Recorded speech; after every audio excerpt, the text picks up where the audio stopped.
Welcome everybody to session E3. Today we've got three great presentations for you.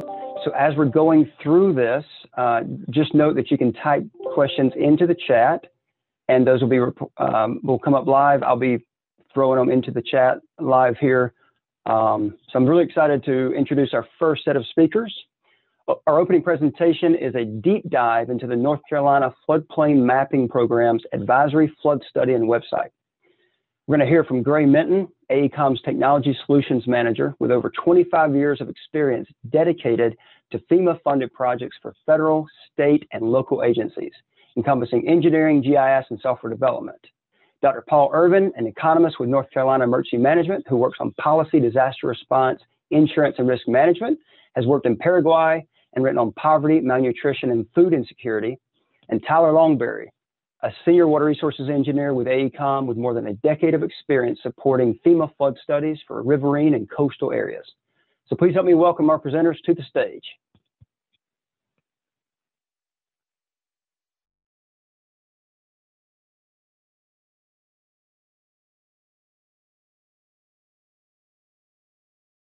Hi, I'm Paul Irvin, economist at North Carolina Emergency Management. Together with Gray Minton and Tyler Longberry of AECOM, we are here today to discuss the North Carolina Floodplain Mapping Program's Advisory Flood Study. During Hurricanes Matthew and Florence, 50 North Carolina counties were significantly impacted by flooding. Within these counties, there were many buildings outside of the special flood hazard area that experienced flood damage from streams that have not been studied yet. As a result, new two-dimensional rain-on-grid flood studies are being performed for approximately 12,700 square miles of unstudied streams in the counties most significantly impacted by riverine flooding during these hurricanes. Additionally, building-level risk assessments are being performed to support risk-based flood hazard mitigation and recovery projects to target the buildings most likely to flood with the greatest expected damages. As part of this project, flooding extents and building-level risk assessment data will be shared with the local communities on a new GIS-based web application for non-regulatory flood risk products. To provide you with more details on the Advisory Flood Study Program, I will now turn things over to Gray Minton of AECOM. Thank you. Thanks, Paul. We'll first start by explaining what we mean by the term advisory flood and then talk a little bit about the process used to create these products. Then we'll discuss how these results will be shared and wrap things up by talking about next steps. So, North Carolina has a very rich set of modeling and building footprints that are used to support multi-recurrence, multi-hazard risk calculations. However, as Paul described, recent major flood events have highlighted flood damages occurring outside the traditional regulatory flood areas, indicating a need for wider model coverage. Before we get into that, let's look quickly at how this risk data is used. North Carolina Emergency Management uses this risk information during disasters, such as hurricanes, for planning emergency response and recovery efforts. On screen are a few images showing folks using this risk information at the Emergency Operations Center during a hurricane. At a large level, this data makes it very easy to identify areas with the largest number of impacted structures.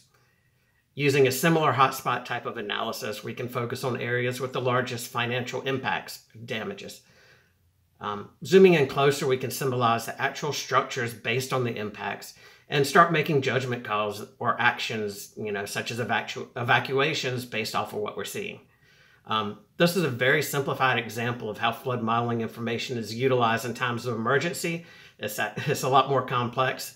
But it's to highlight the importance of having this thorough inundation coverage and strong building footprint data that's used for this risk assessment calculations and needing to have that in the areas where flooding is occurring. So as Paul discussed in the intro, a couple of recent hurricane-driven events had a really large impact on eastern North Carolina, with the noticeable amount of flooding located outside of the normal flood hazard areas. As a result, the North Carolina legislature funded this advisory floods effort, which creates 2D rain-on-grid modeling and structure-based risk assessments for the counties which were most significantly impacted by this riverine flooding in those hurricanes. These results will later be shared via new web GIS application, which we'll discuss later. So to reiterate, the primary goal here is to protect and preserve the lives and property of the citizens by making this flood hazard data and risk products available where they weren't previously available. So some important things to point out about this new advisory flood study process, which should help improve things. Of course, the first most obvious one is increasing the area, the current hazard coverage, which is going to go well beyond the current flooding limits. Also, as part of this process, we are going to be updating and appending the existing building footprint coverage. So since the original footprints were created, of course, development is constantly happening. If you look at this example in the image, you can see the polygons in yellow are the existing building footprints in this area. Since these were generated, this neighborhood has grown quite a bit. There are a lot of buildings which have been added. So as part of this study, we're not only doing the 2D modeling, we're also adding in to the building footprint coverage with these additional buildings, which will also have structure-based risk assessments with them as well. Other differences are, of course, 1D versus 2D modeling and some of the differences there with pluvial versus fluvial. And we're doing a larger range of models that we're modeling here to account for a larger range of events, as well as some scenarios to account for potential climate adaptation. So just as some background, currently there are about 28,000 miles of riverine studies in the state, and there are about 76,000 miles of unstudied streams in the state. This advisory flood project is not trying to get all 76,000 miles of those streams mapped. It's focusing on a specific area, but it is going to help get us closer. So a little background on the modeling process itself. At its core, North Carolina has a structure-specific risk process, which combines hazard information, which is your inundation mapping, with the built environment, which are your building footprints, critical infrastructure, to create risk assessments. This advisory flood process is going to be very similar, except we'll be utilizing a different set of hazard information, the highlighted area in the upper left. And as we mentioned earlier, we'll also be updating the building footprint coverage as needed. The building footprint development itself is a pretty big story outside of the scope of this presentation.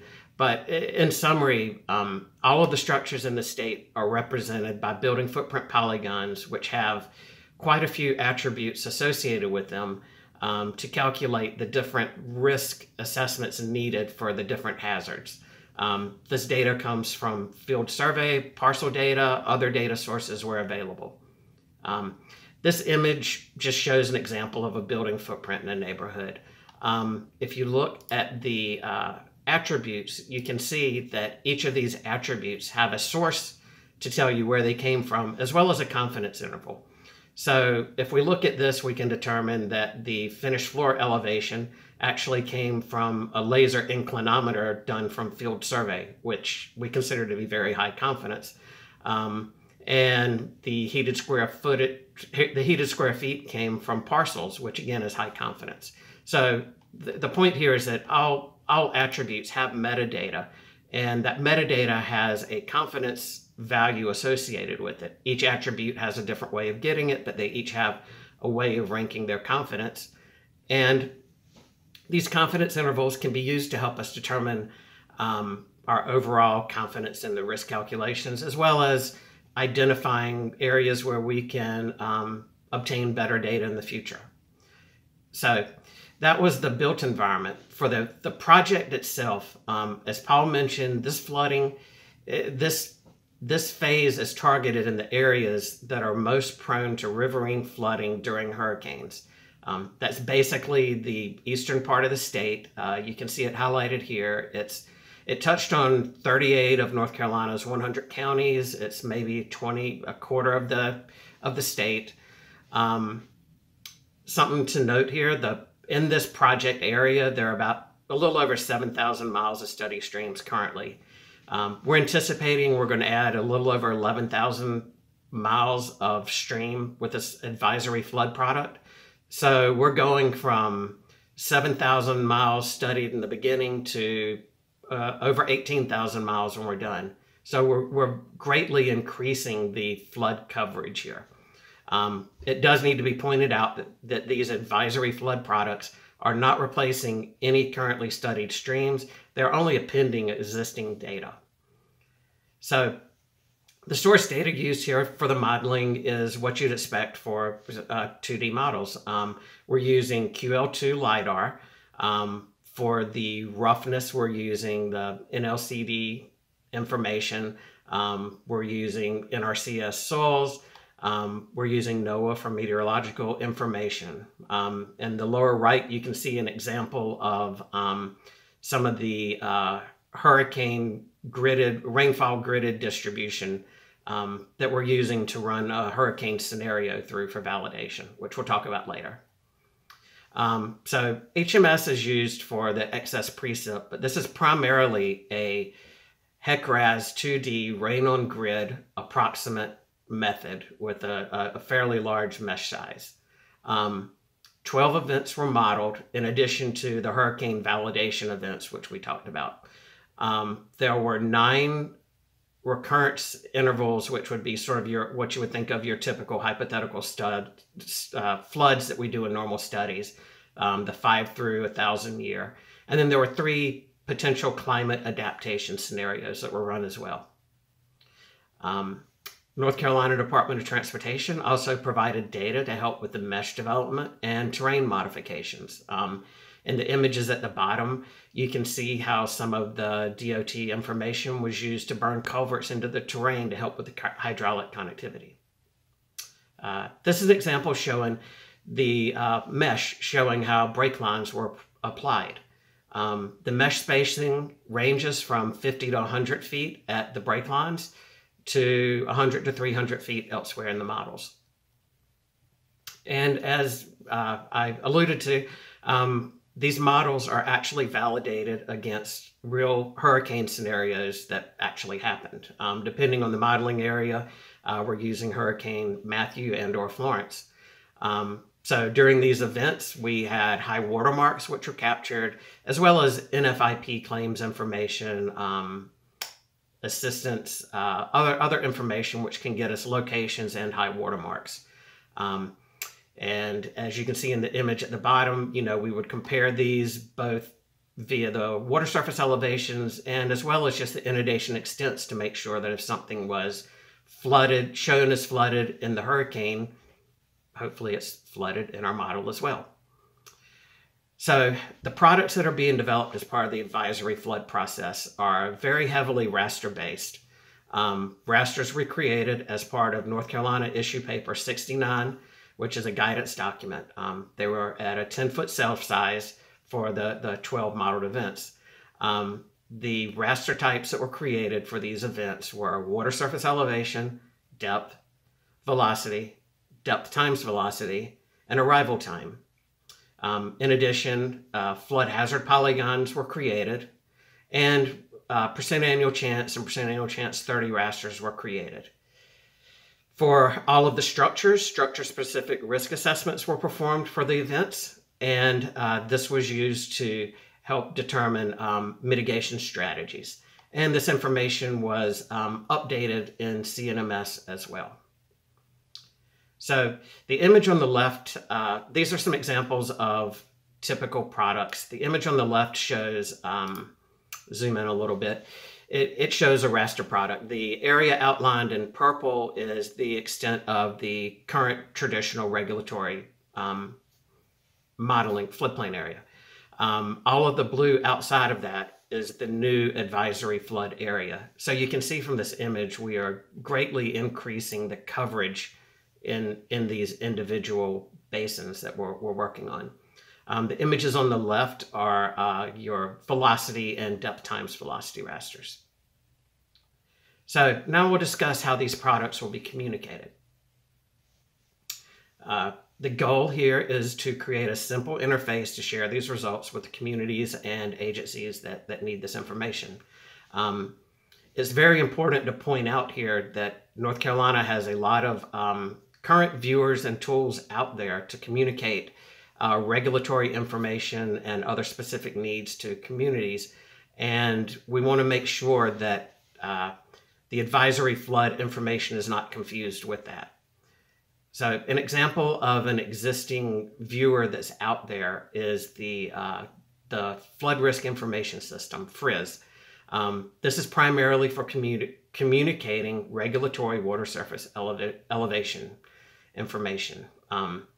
Unlike advisory flood products, which are not regulatory, so there's a key difference there. There are similarities. Both will be reporting structure-specific risk, but FRIS has things in it such as generating FIS reports or downloading models, which are beyond the scope of the advisory flood product. Flood.nc.gov is a very similar website and concept to FRIS, slightly different, newer interface, but again, an emphasis on communicating regulatory mapping. There are also tools that have more specific focus. They use these risk products, but they use them for different manners, such as the risk management toolset, which has multiple different tools in it, one of which is for helping to generate hazard mitigation plans. We can do things such as determine hotspots of different types of hazards and the impacts. We can also go look at individual structures and come up with different mitigation plans and mitigation actions. There are other specialized viewers such as FEMA, which is used for during real-time events, determining innovation impacts and extent, and SARA, the State Emergency Response Application, which can communicate other statewide information such as dam breaks and other things. So the reason I showed those is to highlight that there are a lot of different viewers out there, and a lot of these are based off of risk information. So we need to be very clear that what we're doing with the advisory flood information and how we're communicating that it is not confused with regulatory information. So we're going to do that via a few ways. We'll have a UI that's a different look and feel, so you won't think that you're in FRIS when you're in this.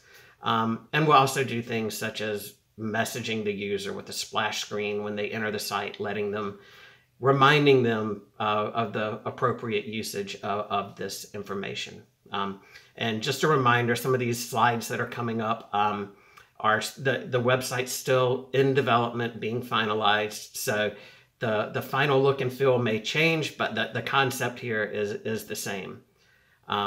So once you enter the website, the goal is to be able to quickly see where flood advisory information is available. And that is the information outlined here in red. It's those hurricane communities that we talked about. And the goal is to provide the same type of experience that folks expect out of web maps these days. So if you want to do a common task, such as changing the base map, if you didn't want to see streets underneath it and you wanted to see imagery, you can easily change that in a very simple manner that doesn't require a GIS degree or anything like that. So once you start zooming in, you'll notice that the advisory flood results are displayed different than the regulatory information here.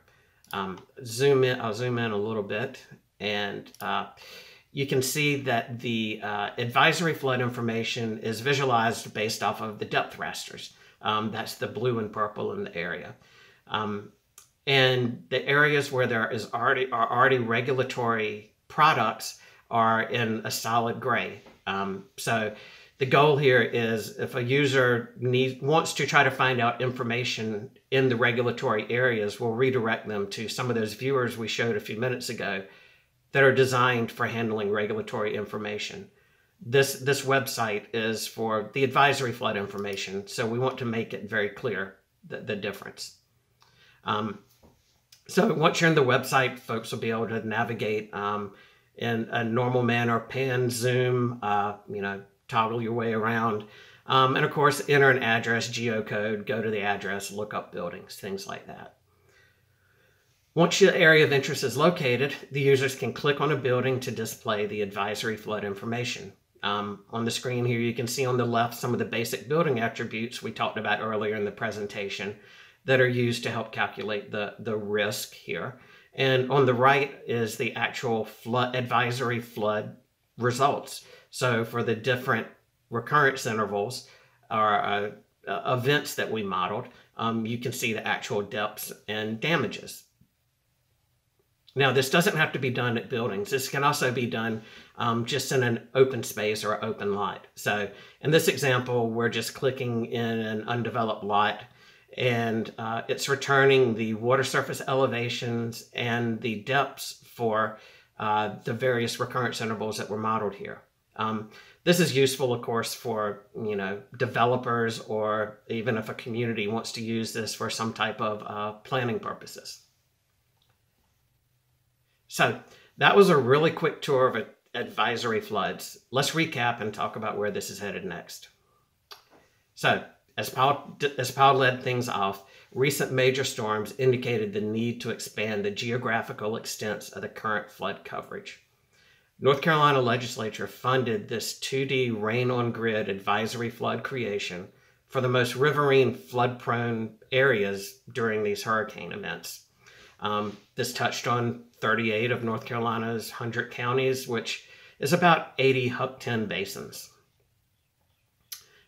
This allowed the creation of a much larger flood coverage and created a very valuable product that has many uses.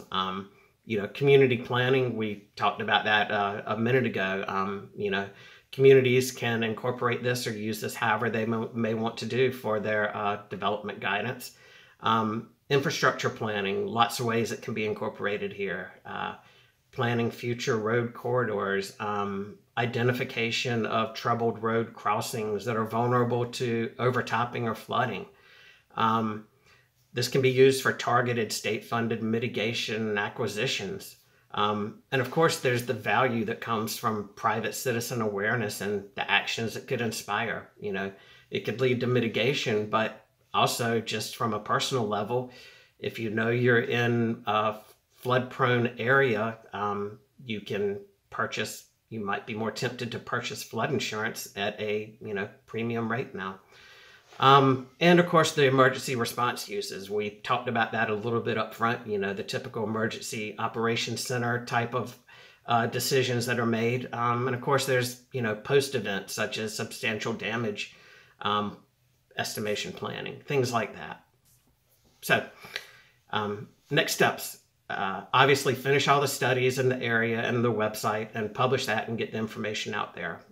Communicate the products and results broadly to the communities and the agencies who can utilize this information, and secure funding to create this 2D advisory flood product for the rest of the state. So I know I've talked fast. Thanks for bearing with me. On behalf of myself and my co-presenters, thanks for taking the time today to allow us to share this work with you. We'll now open things up to questions.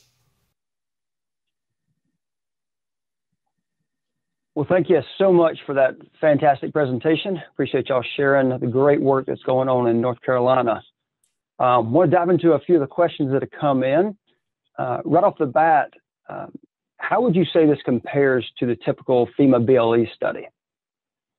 Good question. At its core, the engineering is very similar to a BLE study. It's sort of an approximate large 2D model. The differences on the engineering side would be the broader range of recurrence intervals that we're doing and the different events to account for climate adaptation. And then the next differences would probably be in the structure-specific risk calculations done for every house, home, building, and the mitigation options that are being recommended for them. And then finally, the difference would be in the way that it's being communicated out to the citizens via website and being shared in another manner.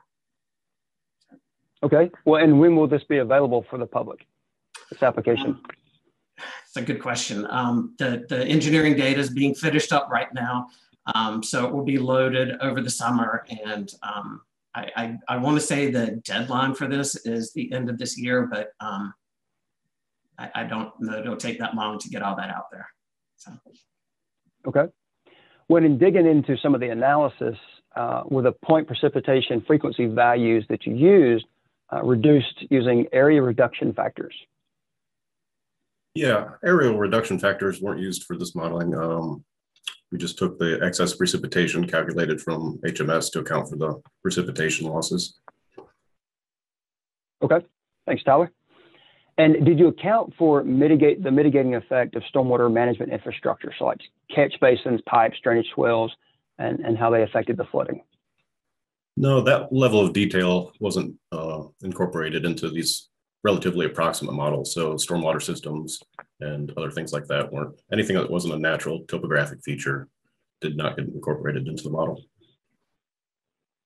Gotcha. Well, and North Carolina is, for those of us who are not in the state of North Carolina, it's a really robust program that the state has in identifying flood risk.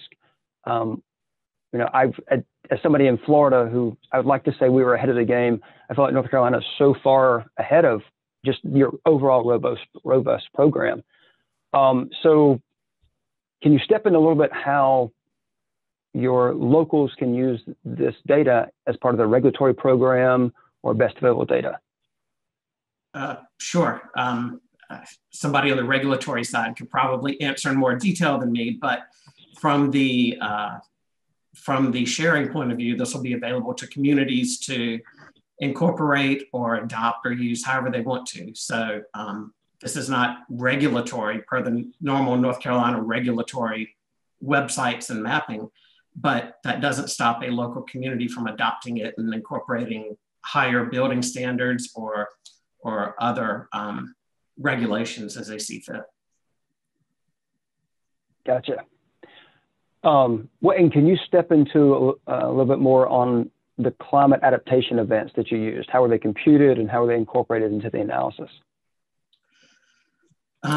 Tyler, you may want to catch this. I believe they were taking the 100-year event and doing a plus percentage, like plus 10% or 20% or 30%, just as a varying range of areas. Is that about right, Tyler?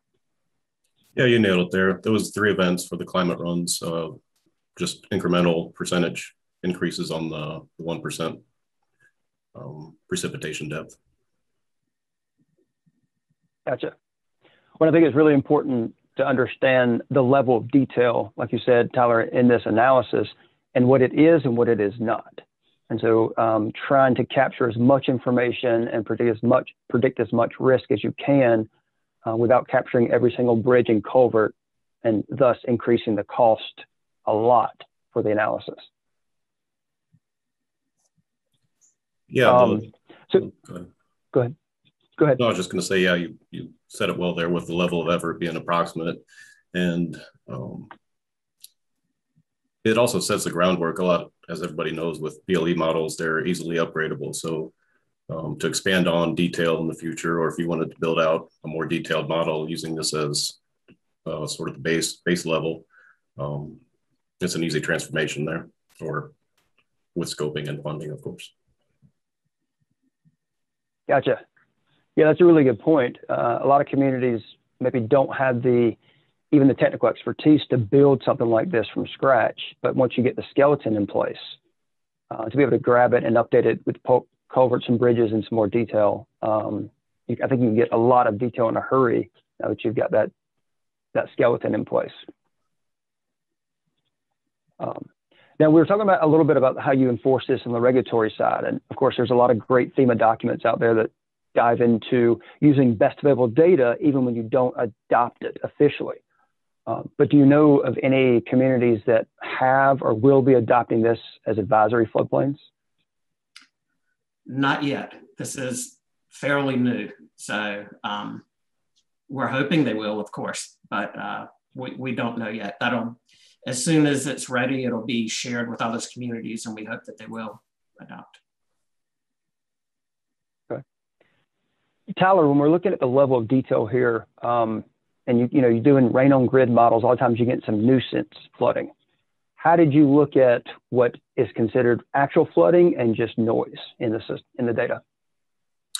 So within the final mapping for the raster products, depth threshold between a half a foot to foot was thinned out to clean up some of the noise in the mapping, and then also ponding areas of less than 10 to 15,000 square feet were also removed to focus more on the main hydraulically connected areas within the model.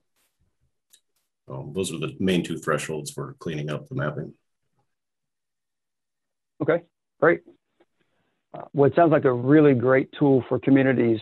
And as communities are looking at this, you know, always remember that if this predicts higher flood elevations than your officially adopted FEMA maps, this would be fall into that best available data category. And so there's FEMA guidance documents on how to use that.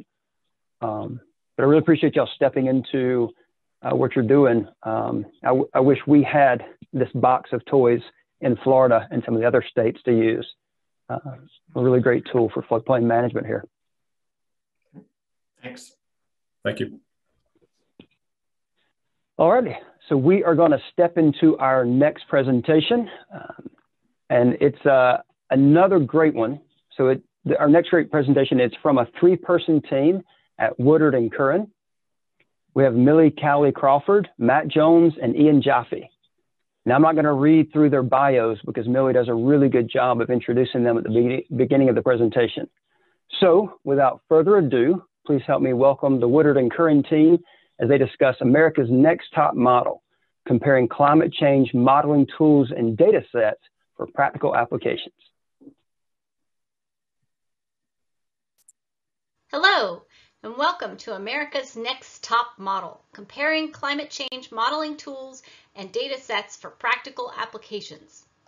I'm your host, Millie Cowley Crawford. I'm a senior project manager at Woodard and Curran, and I've been working in flood control and climate change in both the public and private sectors for over 20 years. I've done climate change adaptation work for a variety of clients from coast to coast.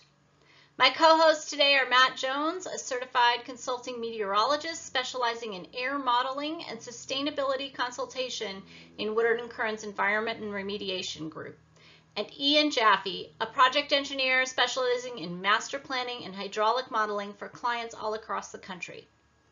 We're going to talk to you today about how to make climate change adaptation look good on your community from head to toe, by weighing the need for accurate and detailed climate change projections against the need to be cost-effective and practical. As we all know, climate change is bad and getting worse. This is manifesting in all kinds of ways, from more heat waves and droughts to 3 of the largest years for wildfires in the past 5 years, to more hurricanes and flood deaths. Climate change threatens our health, the health of our communities, and our ability to serve our communities. We also know that America is underprepared in many areas for the effects of climate change. This is an excellent graphic from the Climate and Health Report that summarizes state-by-state risk versus preparedness. And we can see that there's really a mismatch in many cases between the risks due to climate change, as in the South and the West, and the level of preparedness in these areas. So we have a lot to do to meet the challenge. The lenses through which we look impact our findings. Depending on what changes threaten your infrastructure, what kind of infrastructure you have, how much funding is available, and what data is available to you, your process of preparing could look very different. For example, if you're designing a storm drain system in much of the nation, you're dealing with changes in precipitation and runoff under a future condition. But in some areas of the country, you may also be dealing with backwater from receiving waters, such as rising tides or higher flows in rivers downstream that reduce capacity further. But storm drains are chronically undersized already, and incremental change may or may not make a large difference depending on your local topography. If you're subject to sea level rise, every inch counts. You may need more accuracy in your planning to ensure your shoreline protections are not overtopped. Or you may be facing funding challenges that require you to choose an elevation between today's high tides and future high tides that's affordable in the near term. So given all the considerations that go into estimating what future human behavior might be and how the Earth will respond, it can be difficult to determine how best to locate and size your infrastructure to protect it. We see wildly varying possibilities of global temperature in the future, rainfall and sea level rise, with local variability on top of that. Here you can see how projections of future carbon loading influence potential changes in temperature, as well as how widely sea level rise estimates vary, not only based on carbon loading, but on the modeling used and the interpretation of the results. This handy graph from Our Coast, Our Future highlights the range of sea level rise that applied to one of my projects in the San Francisco Bay Area, with data from the California Ocean Science Trust, the state's climate assessment, the National Research Council, the California Climate Action Team, the National Academy of Sciences, and the Intergovernmental Panel on Climate Change. All of these are reputable sources of information, but you can see that anywhere from 0 to 300 centimeters is the answer. So, how do you choose a method in this madness? How do you pick a number that works and get on with planning a practical adaptation? Global climate model downscaling uses dynamic numerical physics to translate global weather models to local scales and reflects a high level of detail and the physical characteristics of your particular location. Of course, this is difficult to do, and it's time-consuming. What has happened in the past can be extrapolated to estimate what may happen in the future through the application of statistics, but such extrapolations can't always predict events that have never happened. In other words, extreme events. Many communities consider what others are using locally or regionally and select a similar planning target. This can save time and money and help communities work together. In cases where the uncertainty is too great or the cost of developing a projection outweighs the need for the detail, selecting a near-term planning horizon can offer advantages in allowing the asset owners to move forward with preparedness. Today, we're going to focus on two of these options using global climate modeling and applying statistics.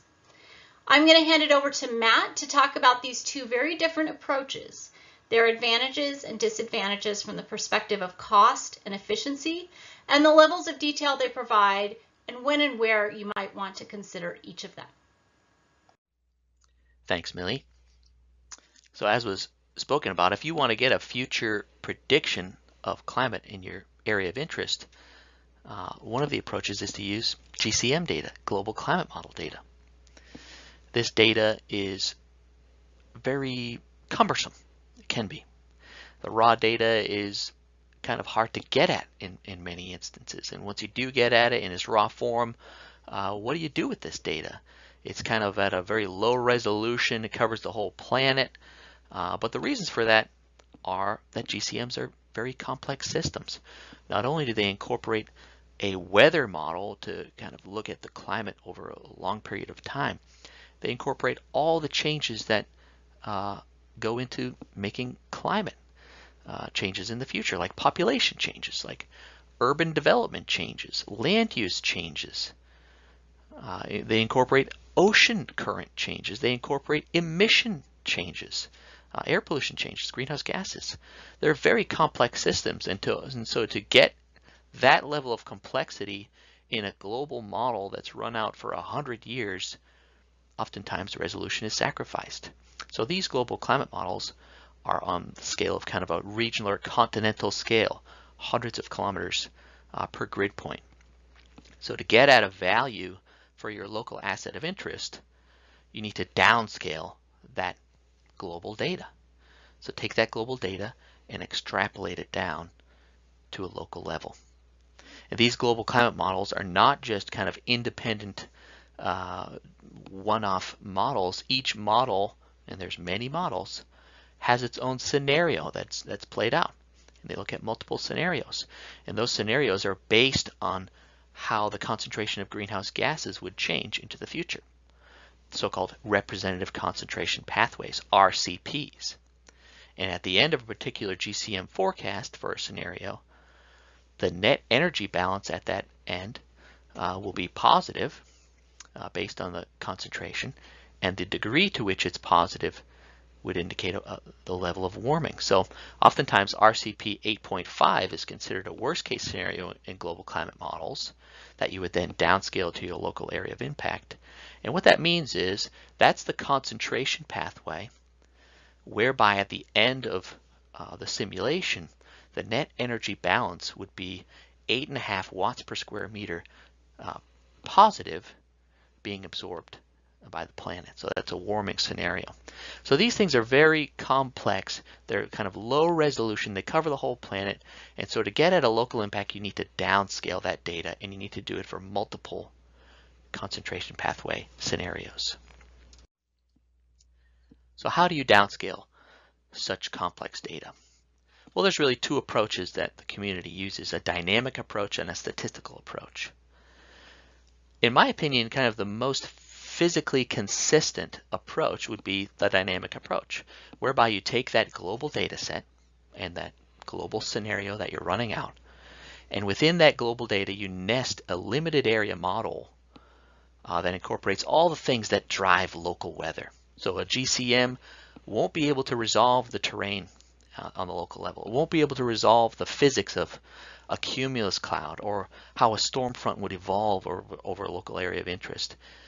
It won't be able to resolve a coastline or the extent of deciduous forest versus urban region. It just doesn't have that level of detail. So you nest a higher resolution model within your global model to capture all those details that really drive local weather. And you do that for multiple scenarios out into the future. You do it for multiple GCMs. So GCM from this organization and that organization, and then you do different scenarios out into the future. So a 4.5 watt per square meter scenario and a worst case 8.5 watt per square meter scenario.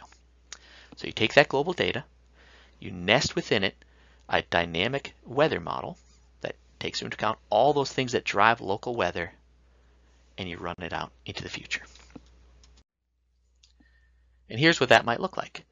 This is the San Francisco area that Ian will chat about in more detail in a little bit. But this is a dynamically downscaled GCM prediction, kind of a 25-year precipitation event. And each grid point represents a 4-kilometer resolution grid cell in that dynamic model. And in that grid cell, all the appropriate physics, all the appropriate terrain, all the appropriate land use are resolved.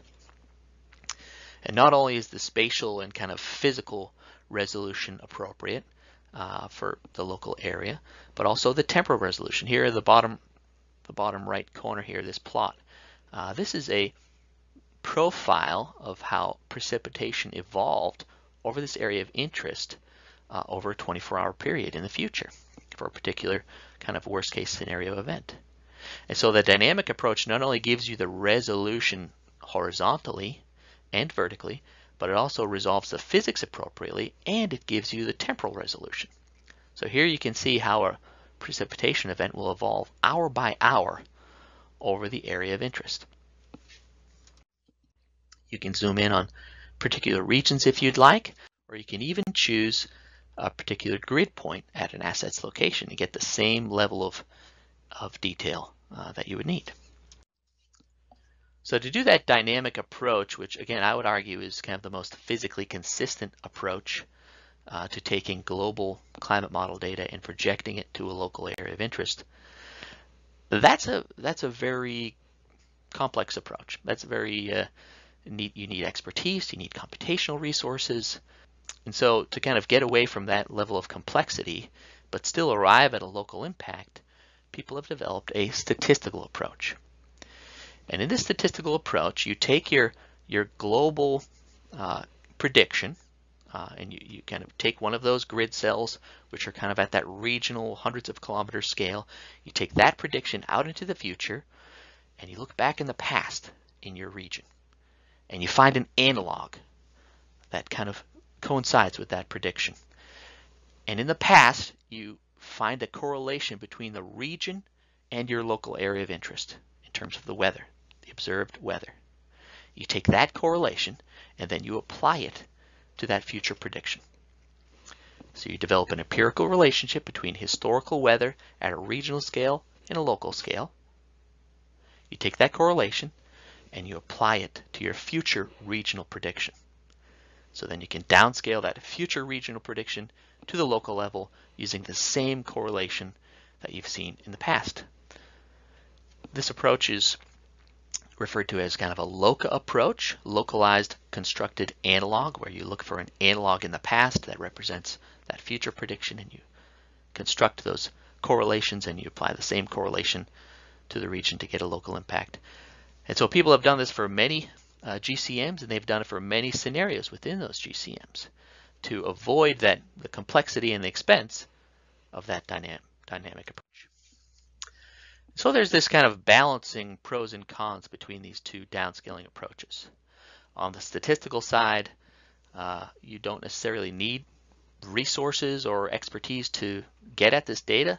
For the most part, the GCMs that most people are interested in and those scenarios, those RCP scenarios, have all been downscaled for a wide area of the country and even beyond the country as well. So that data is available. And oftentimes there's an interface that makes it very easy to access that data that Ian will discuss some of those tools in a little bit. But you're limited to what has been looked at, and you're limited to those correlations that have already been devised. So you're limited to the variables that are available and the region and the time frame that's available. You could certainly develop your own analogs, your own statistics, but that would be very complex, and you would need a lot of resources to do that. On the dynamic side, yes, it does require a lot of computing power to run a dynamic model within a global model, and you do need expertise in order to do that. However, now kind of the sky's the limit with respect to what variables you want to look at, what layers of the atmosphere you want to look at, what region and what time frame you would like to look at, the temporal resolution you'd like to look at. You could get down to sub-hourly if you'd like, and down to the 1 kilometer or even sub-kilometer horizontal resolution to really get at local impact. But again, there is those kind of return of investment with respect to the expenses and the expertise required to run that dynamic model. So these two approaches each have kind of their own pros and cons.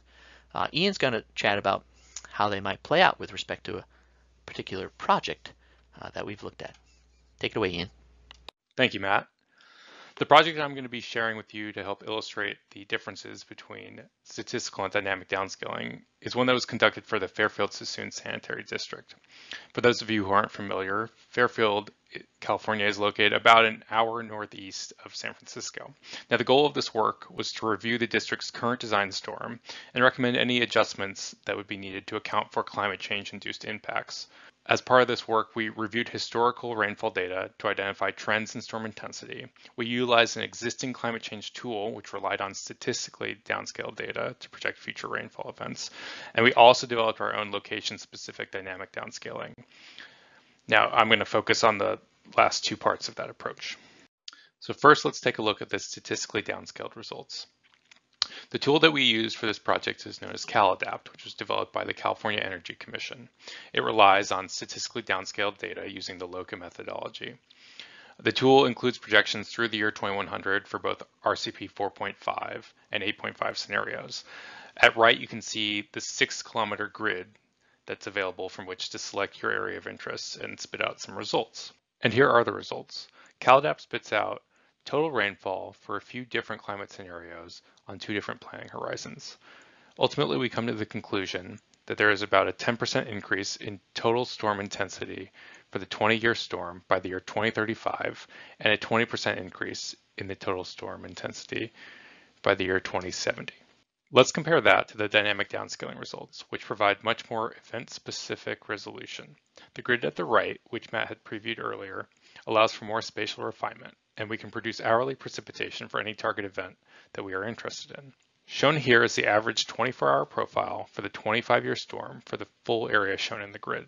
This includes not only the total rainfall, but also the peak hourly intensity, in this case, nearly 1 inch per hour, which is often a key factor when evaluating potential flooding. And we can compare this to the results from the statistical data, which can really only be represented by an average rainfall rate of about 1/4 of an inch per hour. Now that you've seen the results for a specific project, let's do another comparison of the two methods.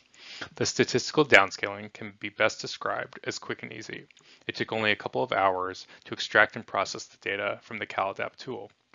Compare that to the dynamic downscaling, which was much more time intensive, in this case taking about 40 hours, and was completed by someone with specialized technical skills. Dynamic downscaling can also be customized to look for specific events, such as the 25-year storm, and provides more spatial refinement. Ultimately, the statistically downscaled results are higher level, providing total rainfall changes without temporal information, whereas the dynamic downscaling produced an actual 24-hour event, which could then be plugged into a hydraulic or hydrologic model to evaluate potential flooding or capacity concerns in a system. I should note that the statistical results can be further processed and refined to produce something similar to the dynamic output. However, it will still be a rougher product and will require significantly more time. So what does this mean for all of you? Even though dynamic downscaling produces more detailed and specific results, we recognize that it's not for everyone. We don't all have the time nor the technical know-how to set up and run our own downscaling model. And really, there are a lot of valuable tools that are already out there. In fact, we've gone ahead and compiled a list for you. Now, this is not an exhaustive list, but it should serve as a good starting point when you start to consider the impacts of climate change. We've included the resource name and developer in the table, as well as a brief description and some information about the tool itself. We've also provided a summary of the outputs that are available and something that we're calling the complexity grade, which is our estimate of the tool's usefulness and the effort needed to utilize it. The tool is available at the link shown here, which should also be showing up in the chat. Now I'm going to turn it back over to Millie to wrap us up.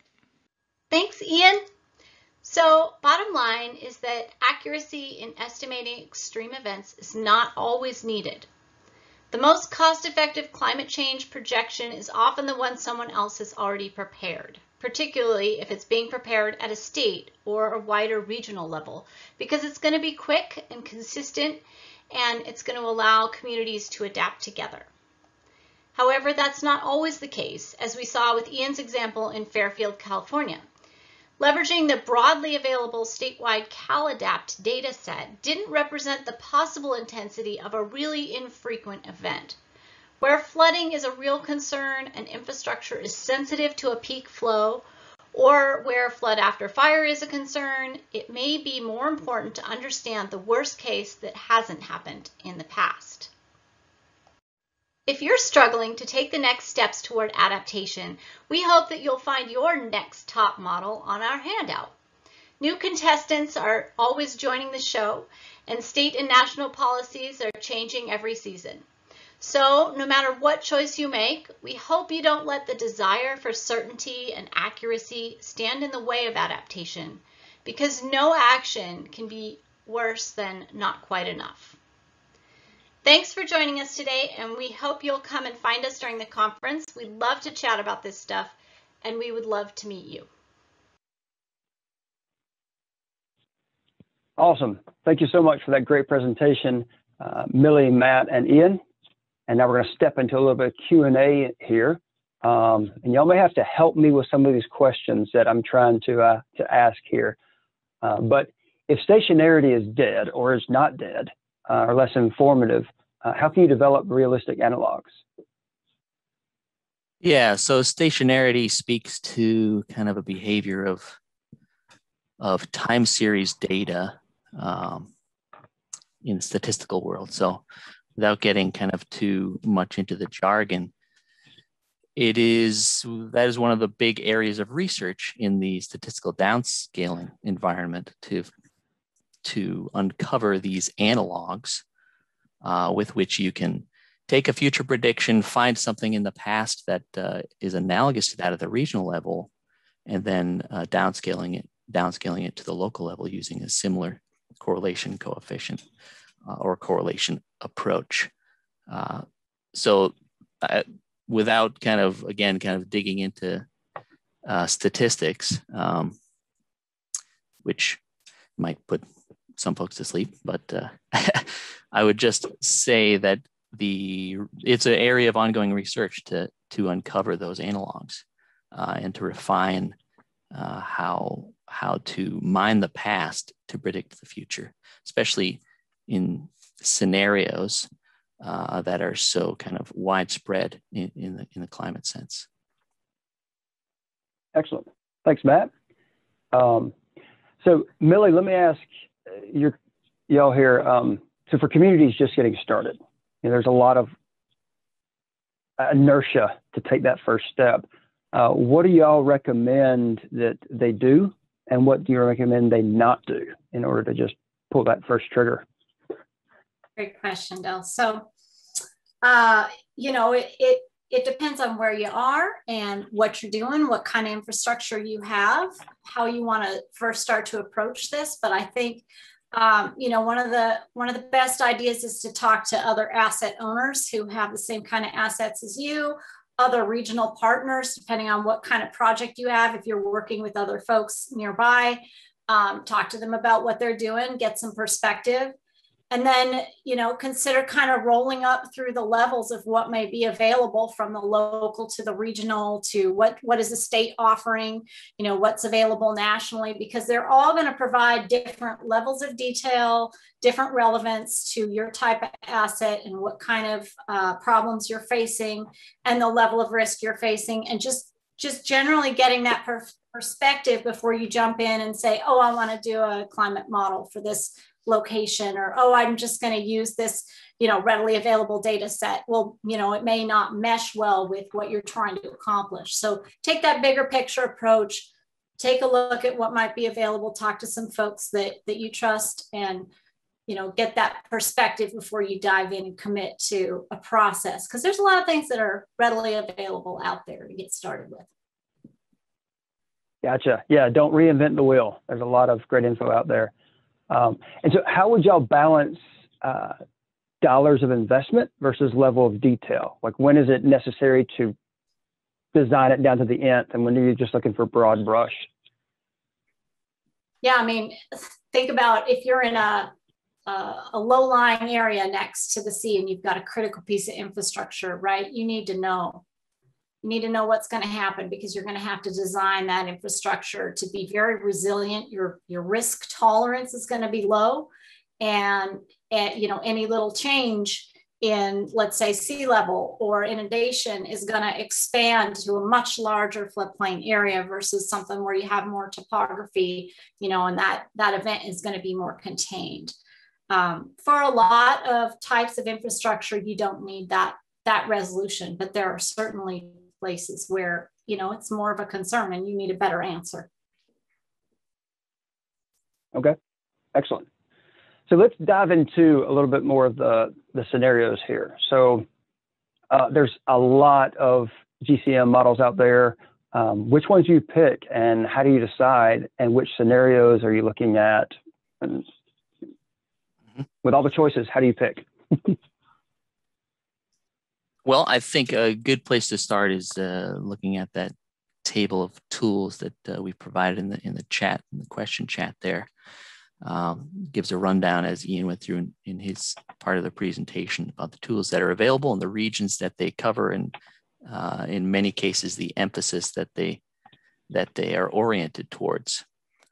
With respect to GCMs and which GCM to choose, and which scenario within that GCM to choose. The answer is how large or how robust of an envelope of solutions do you want to look at, and from a strictly modeling perspective. The scenarios themselves, those RCP, representative concentration pathways, typically the worst case scenario is one you want to make sure is covered in your analysis. That would be that RCP 8.5, and some would even consider it not even a worst case scenario anymore, but we're kind of on a path above 8.5 watts per square meter. So that would be kind of the worst case scenario to evaluate from a climate impact scenario. And typically you look at an RCP 4.5 or even some of the lower RCPs if you want to get a sense of what would happen if the works were thrown at the problem. kind of policies were put in place to really curb greenhouse gas emissions.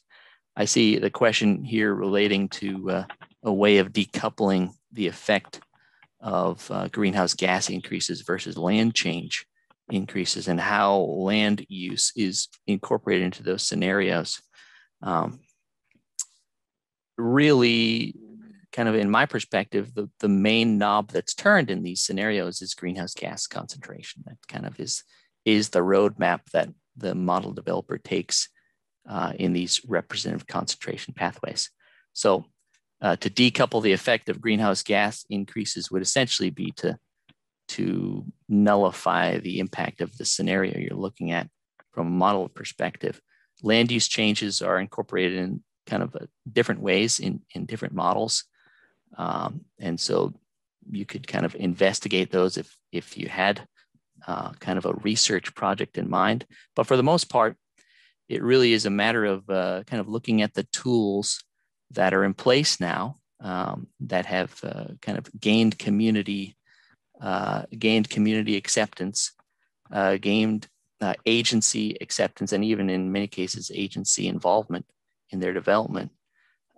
And starting at that point, we don't want to let perfect be the enemy of good in our how we start this process of evaluating future climate impacts. Yeah, and there's always these opportunities to start someplace and plan with a longer time horizon or a larger risk in mind eventually, right? And so that buys us time. We begin to adapt, and we buy time to determine how human behavior changes in the future, and what ends up happening. We give ourselves that additional time to adapt to a higher level if needed in the future. Excellent. Yeah, great points. And I love that. Don't let the perfect be the enemy of good. Trying to get it down perfect before you even start. Yeah, well, I appreciate such a great presentation and great dialogue about the way we need to look at this going forward. So thank you all so much for your presentation. Thanks for having us. All right, and so, yeah. And so for our final presentation, we have a 4-person team comprised of Sarah, Abdelrahim. I knew I was going to do it, Sarah. I'm sorry. I practiced. No problem. Abdelrahim. She's an emergency management specialist with FEMA's Risk Management Directorate. And then Casey Zuzak, a senior risk analyst for HAZIS and the Natural Hazards Risk Assessment Program at FEMA. And David Bascom with FEMA's Risk Management Directorate. And rounding out the quartet is Will Lehman, an economist with the Water Resources Systems Division of the Army Corps of Engineers Hydrologic Engineering Center. So I'm excited to turn the stage over as we hear about great interagency collaboration, greater mitigation outcomes. Hi, my name is Sarah Abdelrahim, and I'm with FEMA's Risk Management Directorate. I'm joined today by Will Lehman from the U.S. Army Corps of Engineers, and also David Bascom and Casey Zuzak, who are also with FEMA's Risk Management Directorate. So today we're going to be telling you about an effort to provide more comprehensive flood risk data across the nation.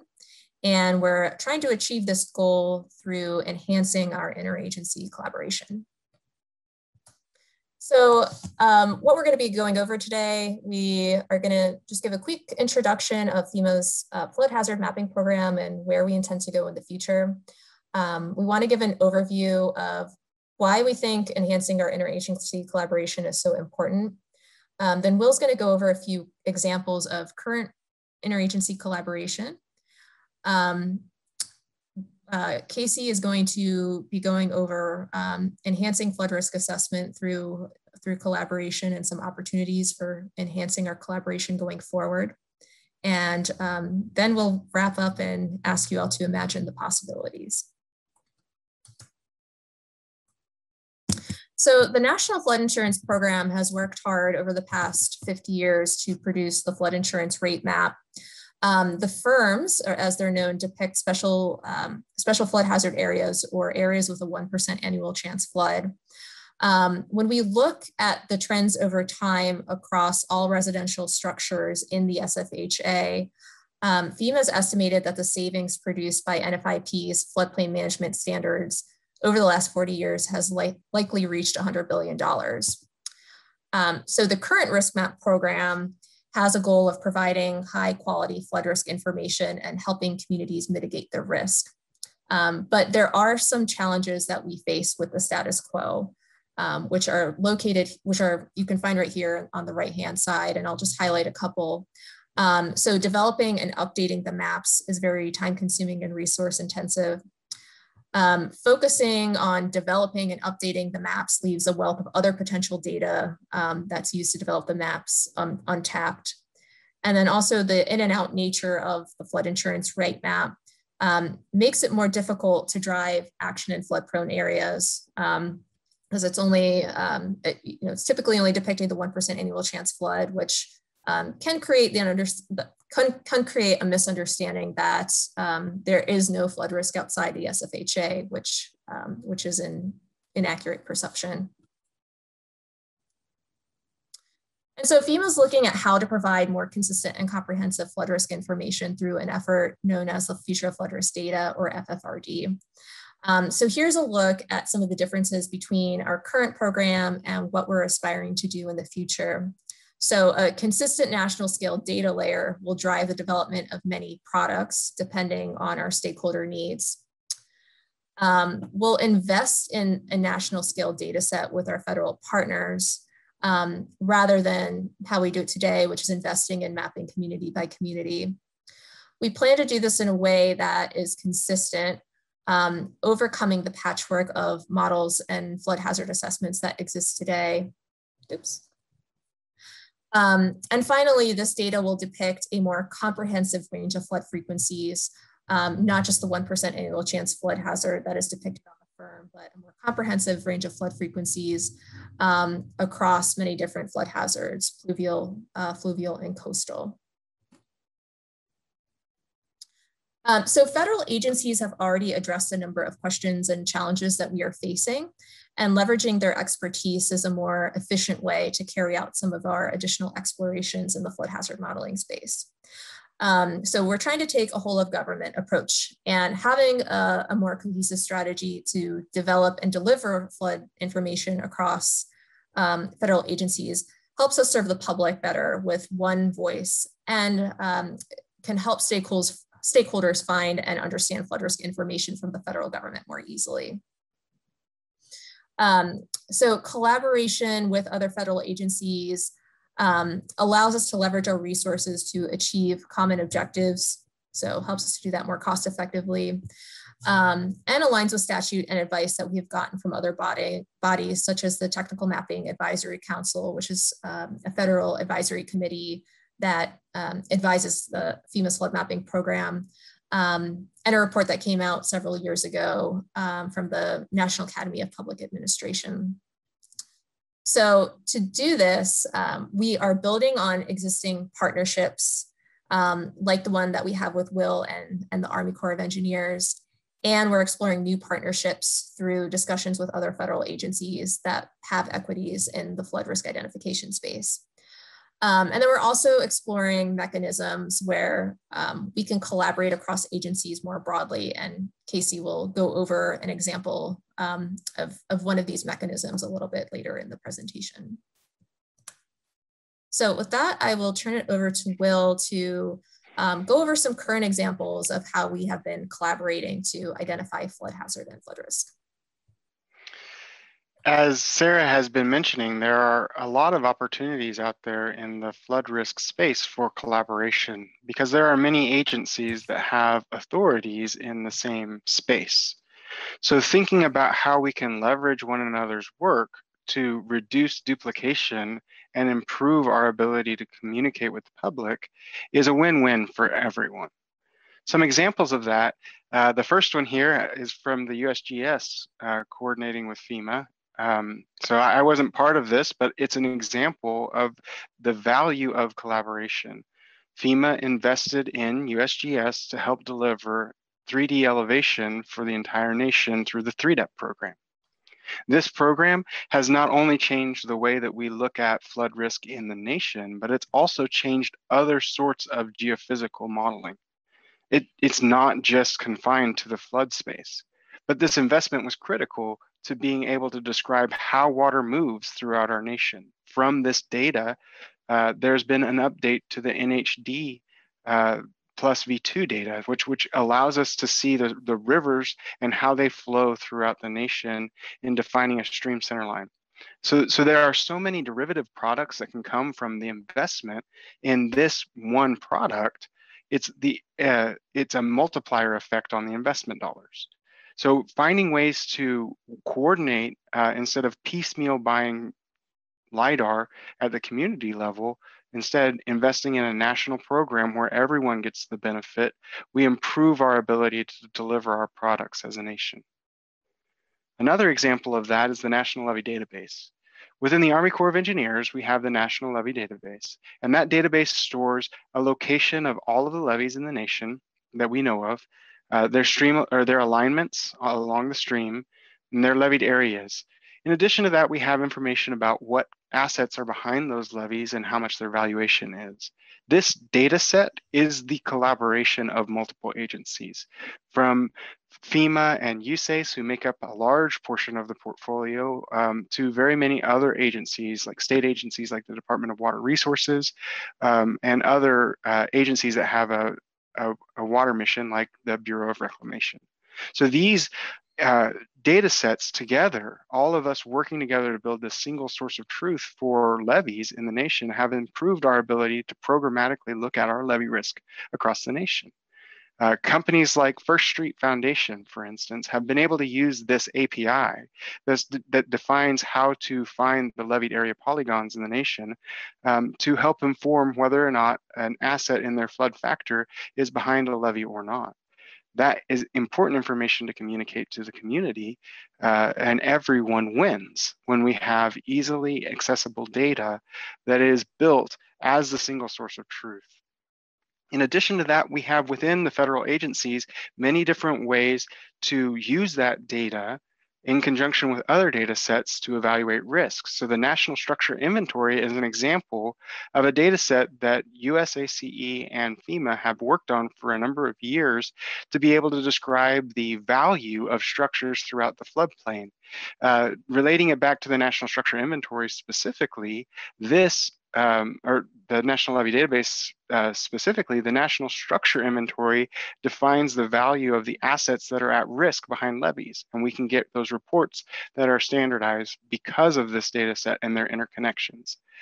So the NSI also retrieves its elevation from 3DEP to be able to understand the ground elevation of the structures. So when we start to build these data sets together, we're able to integrate them so that they can benefit everyone in understanding where our assets are, what their risk is mitigated by, and what their ultimate risk is, their residual risk.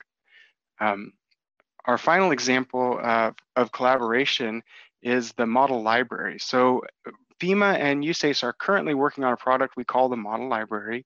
This is really in development mode. It's not something that's publicly available yet, but what we're trying to do is find a way to accurately describe all of the models across the nation that relate to hydrologic and hydraulic modeling.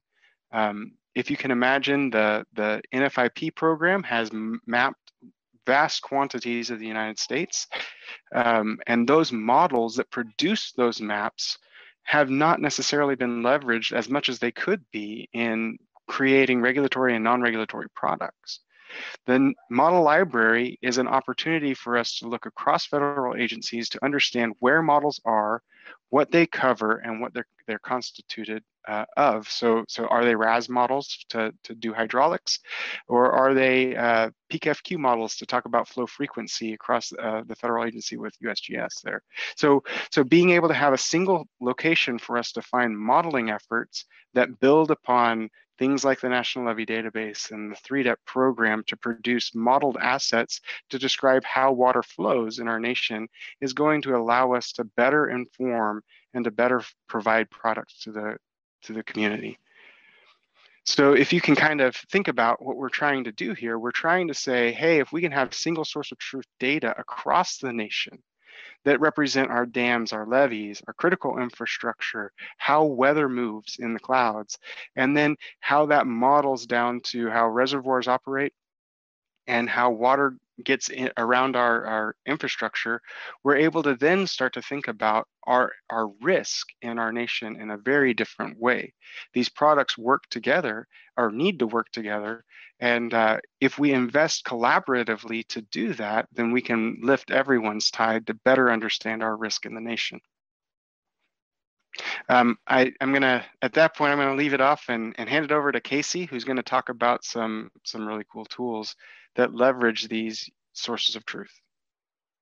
Great, thanks, Will. And no one agency is tasked with doing everything within the flood hazard mapping world, and no agency has the ability to do it themselves. So partnerships like the Integrated Water Resources and Science Partnership, or IRIS, is really important to bring together the agencies like NOAA, FEMA, USGS, and Army Corps of Engineers, as well as the Bureau of Reclamation, Department of Energy, U.S. Fish and Wildlife, EPA, and NRCS, and into one group to help tackle some of these large-scale issues. So the IRIS group is really tasked with developing and implementing collaborative and integrative capabilities to help reduce flood risk, increase flood resiliency, and support integrated and adaptive methods for water resources. The group together initially started as USGS, NOAA, and the Army Corps of Engineers around understanding how to better create flood risk modeling. And from there, it grew to incorporate FEMA as an agency to leverage, as an agency that leverages that data, and has since grown to include the other partners. With IRIS as a backbone, it allows for FEMA to better integrate data from our partner agencies so that we're producing a product that allows for us to be able to incorporate into our products to better define flood hazard risk, and eventually mitigate our flood risk. A great example is being able to take information from the model library that Will mentioned and being able to integrate that into the national water model. So how can we take the information that FEMA's invested over the years in terms of LIDAR, in terms of stream networks and stream channel geometries, and integrate that into the national water model to make one cohesive, better product for us all to leverage to increase our flood risk resilience. Within FEMA, our focus is within the natural hazard side in the Natural Hazards Risk Assessment Program, and within flood specifically. To create a flood risk assessment, there's three key components. The nationally available flood hazard data. And through our collaborative efforts, we are working to get that. And with FFRD, we'll have a national baseline of flood hazard data. Second is a national structure inventory, where the Army Corps of Engineers has led the way in creating the NSI, which allows for us to understand the locations of different houses and buildings across the country. And the third piece is, how do we connect the amount of water to the amount of damage at a location? And we use damage functions for that. So by having a robust library of damage functions that serve both the coastal and riverine flooding spaces, it allows for us to create sound risk assessments through tools like FEMA's HAZAS software, or our FAST tool, which is a flood assessment structure tool, which allows to apply the HAZAS methods outside of HAZAS by taking the national structure inventory with some attributes and quickly connecting it to flood depths to produce economic losses. There's other risk assessment tools out there for us to understand, where we see impacts from floods.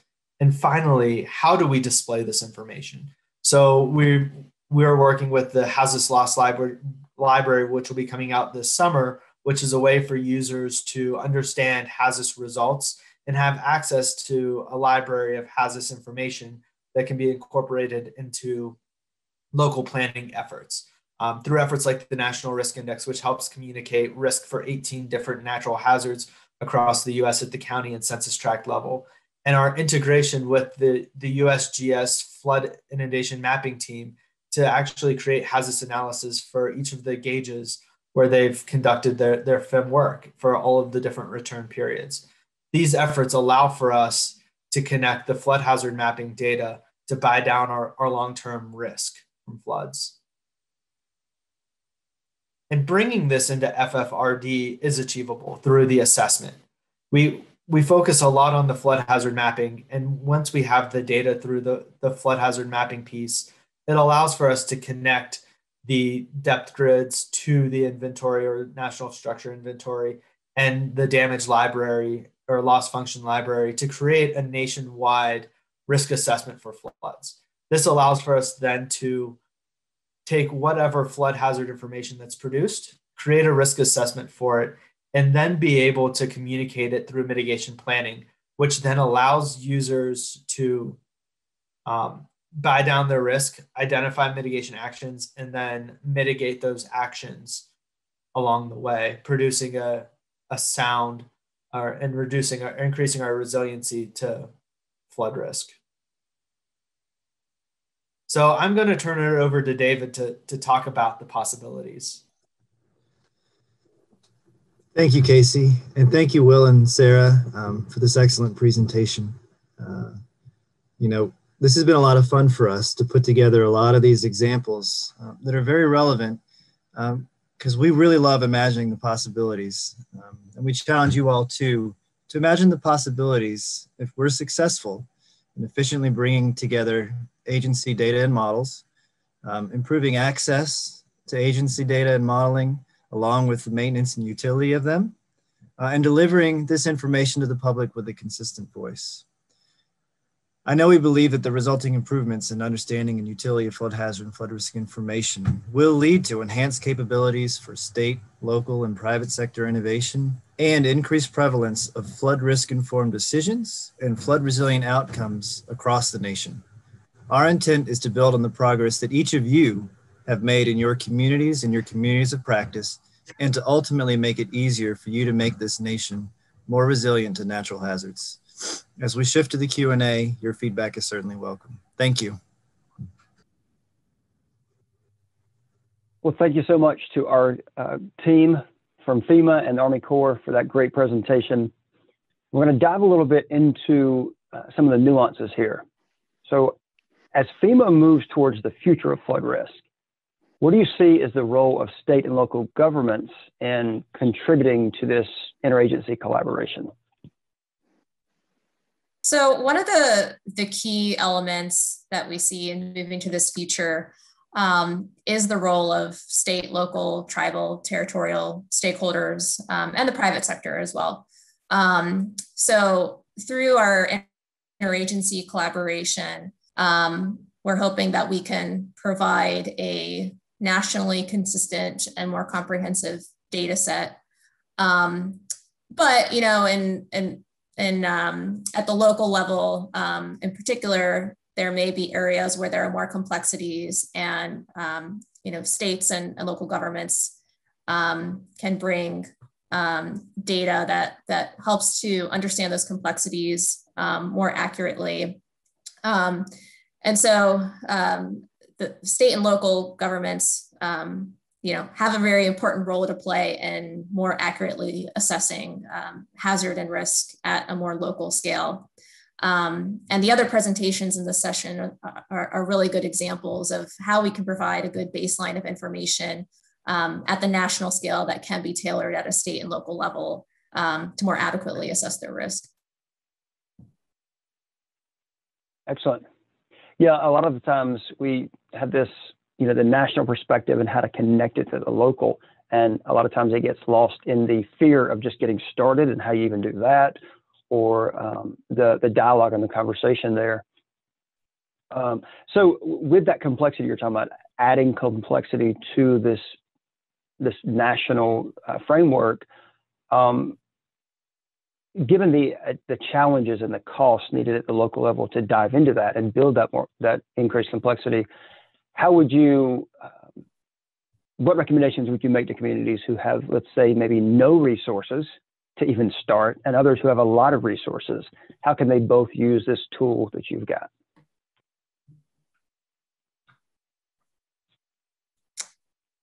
So I think I'll weigh in a little there, and I would say, when developing BLE, base level engineering maps, we have to make an assessment of a very specific criteria. If we want to describe more information across the full range of frequency, that means more modeling. That's an additional cost, right? You're gonna have to model more frequency level events. The benefit of doing that is being able to describe what we do know. We know more than just the 100-year floodplain, for instance. We know more than just the zone AE. What we can do is we can describe a broader context for what the flooding possibilities are. Within that context, we have a lot of uncertainty due to lack of data, due to lack of modeling capabilities. We have uncertainties in what it is that really represents, say, the 100-year flood zone as a binary line. So we need to be able to describe with the level of confidence we have in that information so that people can properly make their decisions in where they want to take actions. That's usually benefited with the additional non-regulatory products. The regulatory products, they exist and they provide a minimum standard, but people might want to increase that minimum standards. And the question is, how do we go about doing that? How do we do that going forward when we have uncertainty in what we do? Well, one thing that we think this tool set will allow for is by taking those BLE models and providing them in a software as a service type of platform, people can do the computing within the computational capabilities of the cloud. That reduces the barrier to entry for the computational burden while maintaining the capability that they've already invested in BLE. And Will, just to add on, I think there's another barrier of entry that we're working around as well.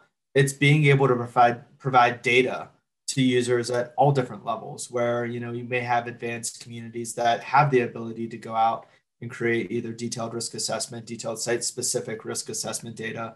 But there's a lot of other communities across the country that are not able to create localized risk assessments. And so by providing tools like nationwide BLE, providing tools like the National Risk Index, tools like the National Structure Inventory, it gives these lowers the barrier of entry for all communities so that they can either learn more about their risk from natural hazards like the National Risk Index, or learn more about their flood risk and ways they can reduce their flood risk by having data readily available. Something like the model library that you mentioned in the presentation allows users to access those type of data and then build upon it. Or if they don't have the ability to build upon it, they at least have that baseline assessment to start from. Gotcha. Yeah, great point, Casey and Will. So let me ask you, how do you take the data from some of our most burdened communities and integrate that into this analysis? For example, California's got the disadvantaged communities maps. And is that part of this assessment? And if it's not, how do we make it become part?